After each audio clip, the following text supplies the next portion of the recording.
हाथ हिलाते हुए बदतमीजों के जैसे चली आती है, एक बच्चों के लिए चॉकलेट तक नहीं लेके आती। इसके पहले जब ये गई थी तो तू सोच तेरी क्या रेपुटेशन है डब्बा, तू वहां जाके ब्लॉग बना रही है, लेकिन तू इस बात का आइडिया लगा कि तेरे बारे में लोग सोचते क्या है। इवन इसके फिजिकल अपीयरेंस पे भी लोग है ना वो करते हैं, क्वेश्चन करते हैं। इस सामने से देखने में तो बिल्कुल भी अच्छी नहीं है, फिल्टर लगाती है अपने आप को, ये करती है, ऐसी ऐसी बातें करती है तेरे बारे में, लेकिन फिर भी तू बेशर्मों के जैसे मेरे ननिहाल जाती है जस्ट टू प्रूव कि मेरे को वहां पे इज्जत मिली है, पूछा जा रहा है।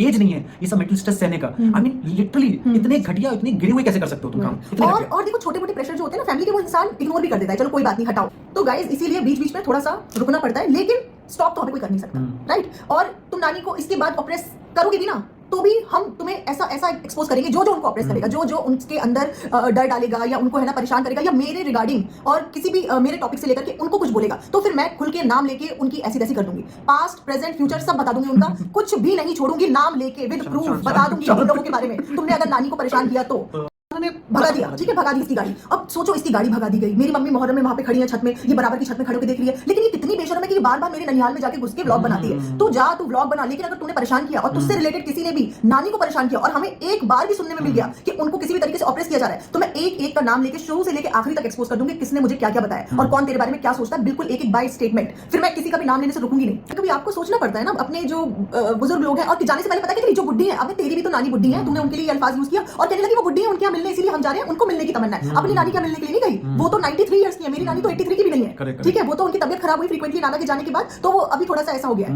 लेकिन भाई कुल मिला के ये है कि आप खुद जान लो कि अगर मेरी कोई इतनी बजाएगा ना तो मैं उसके ननिहाल में नहीं घुसूंगी। बेशर्मी की भी हद होती है, सेल्फ रिस्पेक्ट की बात। यहाँ को डांटे कुछ नहीं डांट सकते, रोज बात होती है। तुम एक बार पानी उतरवाओगे, मैं 10 बार पानी उतरवा के दिखाऊंगी, ठीक है। वो मेरा मेरी माँ का घर है, तुम्हारा घर नहीं है। तुम अपने भाई जाओ ना अपने घर में अपनी नानी क्या अपनी नानी का नहीं कही है, अपनी नानी का नहीं जा रही भाई। किसी के लिए उसकी खुद की नानी इंपॉर्टेंट होगी या दूसरे की नानी इंपॉर्टेंट होगी। हर वक्त पॉलिटिक्स करती है, हर वक्त पॉलिटिक्स। भाई अपनी भाभी के बारे में जो तुम इतनी गंदी गंदी बुराई करती है ना, अब नेक्स्ट व्लॉग में वो भी बताई जाएगी। और जो तुम मेरी गुड़िया जो तुमने सांप पाल रखा है ना गुड़िया के नाम का, वो उसकी पुड़िया बना लो। अब तुमने मतलब की इमेज खत्म, टाटा बाय बाय हो जाएगी, क्योंकि ये हरकत इसने कर दी है ना, अब उसके बाद कुछ नहीं बचा। फ्रेंड्स अल्लाह ताला, फ्रेंड्स दुआएं।